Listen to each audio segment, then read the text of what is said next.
O texto de Gênesis, capítulo 6, diz assim: Aconteceu que, como os homens começaram a multiplicar-se sobre a terra, sobre a face da terra, e lhes nasceram filhas, viram os filhos de Deus que as filhas dos homens eram formosas, e tomaram para si mulheres de todas as que escolheram. Então disse o Senhor: Não contenderá o meu espírito para sempre com o homem, porque ele também é carne, porém os seus dias serão 120 anos. Havia naqueles dias gigantes na terra. E também depois, quando os filhos de Deus entraram as filhas dos homens, e delas geraram filhos. Estes eram os valentes que houve na antiguidade, os varões de fama.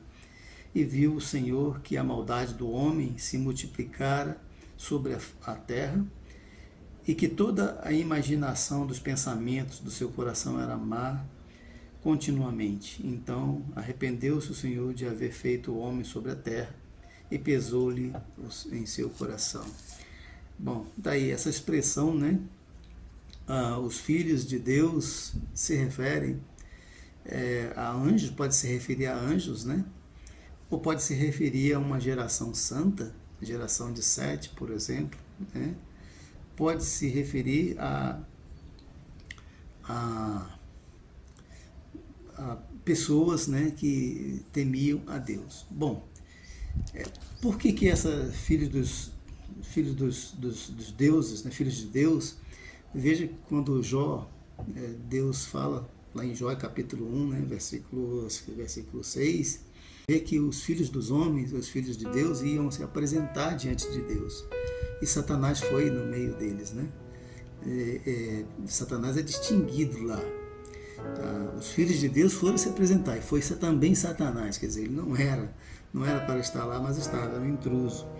E como eu disse, os caídos são intrusos, gostam de inventar males, gostam de inventar coisas. Foi lá exclusivamente para acusar e coisa assim. Bom, o que eu queria pensar sobre isso? Que importância tem? Eu já ouvi gente falar dos nefilins, que eram gigantes, que era isso, que era aquilo, que fazia, que acontecia, e eram filhos dos anjos caídos. E que vantagem tem disso, ser filho de anjos caídos, ser filho de demônios? Sim, os demônios estão aprontando no mundo até hoje. Aí. A maldade continua crescendo, a iniquidade continua crescendo do mesmo jeito. E que diferença faz isso? Só má, só diferença má. E que diferença faz isso, faz ser filho dos gigantes e tal? E qual é o problema? Qual é a dificuldade? Os filhos de Israel foram lá e expulsaram. No tempo de Josué ainda existia esses gigantes. Isso quer dizer que eles sobreviveram de alguma forma, sobreviveram ao dilúvio, né? Isso não é registrado nas escrituras, mas fica claro, né? Eles existiam depois do dilúvio, antes do dilúvio. Então, mas o que acontece? Josué, e o livro de Josué, capítulo 14, né, capítulo 12, capítulo 14, capítulo 15, ele vai lá e expulsa. Caleb vai lá dominar Hebron e expulsa os gigantes. E na verdade não era nem para expulsar, era para matar. Deus tinha mandado exterminar todas aquelas gerações malignas. Era o julgamento de Deus sobre aquelas gerações, e o povo de Israel seria usado para exercer o juízo, e eles não fizeram corretamente. Ainda deixaram muitos deles vivos. Quando Deus havia dito para eles exterminarem, não fazer aliança, não casar, eles fizeram tudo o contrário.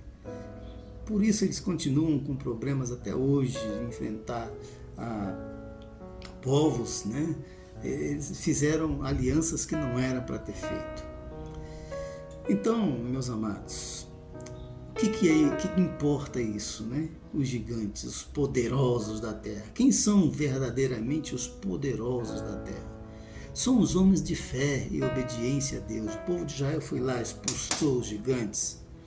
Havia lá em Hebron, onde Caleb herdou, né, os gigantes, eles foram lá e expulsaram esses gigantes, derrotaram eles.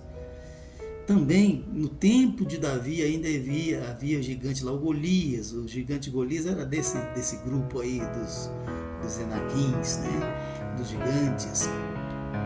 E Davizinho foi lá com a pedra na funda, derrubou o gigante. Quem é mesmo o poderoso? É aquele que crê em Deus, é aquele que tem fé. Os povos poderosos da terra são os povo de fé em Deus. Aqueles que confiam no Senhor. Esses são os verdadeiramente poderosos, grandes na terra. Como o livro de Daniel, aqui no capítulo 11, versículo 32, diz, né? E os violadores da aliança ele com lisonjas perverterá, mas o povo que conhece o seu Deus se tornará forte e fará proezas. É esse povo, o povo de Deus, né? Que faz proezas, coisas extraordinárias, que derrota gigantes, que vence barreiras difíceis. E é isso que realmente importa. Ser filho de Deus. Filhos de Deus são aqueles que são tementes a Deus, que creem em Deus, que amam o Senhor, que vivem em comunhão com o Senhor.